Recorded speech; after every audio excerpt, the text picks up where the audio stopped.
Eli tässä videossa mä kerron teille eilisestä Petal-päivityksestä. Eka tuli tämmönen juttu, että sä pystyt niinku säätelemään niinku hiuksien ja pääasusteiden niinku kohtaa, mutta sun pitää pelaa 30 roundia, että sä saat tän. Ja sitten toi kauppa, niin siitä tehtiin kokonaan uudenlainen ja nyt se on tälleen järjesteltympi ja silleen tällättiin.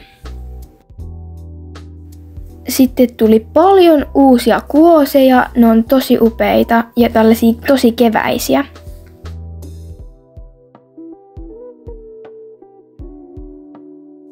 Tuli myös uusi Poseback, se maksaa 5 tonnia ja siinä on 13 posea.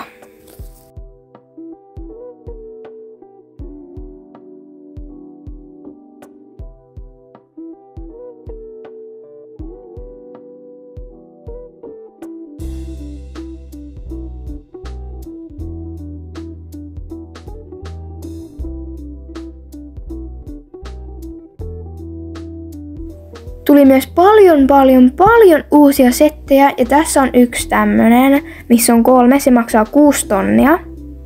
Sitten on cowboy-setti, joka maksaa 7400 ja sitten on vielä tämmönen ruususetti, joka maksaa 5200. Sitten tuli 6 uutta kävelytyyliä ja ne maksaa 4500 9 tonniin. Ja ne on tosi hienoja.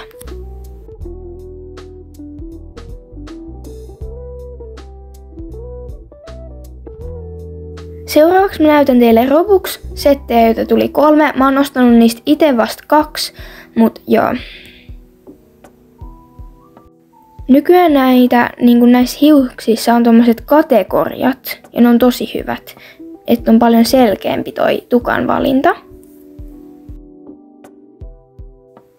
Sitten tuli kai myös 11 uutta meikkiä tai tollas naamaa. Ja sitten tuli myös custom makeupiin ne kaikki niin kun silmät ja kaikki tällaiset.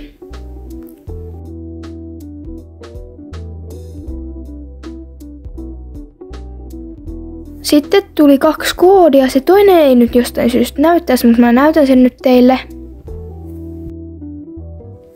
Ja sitten tietenkin tuli ihania keväisiä vaatteita vippiin ja ei-vippiin. Hei!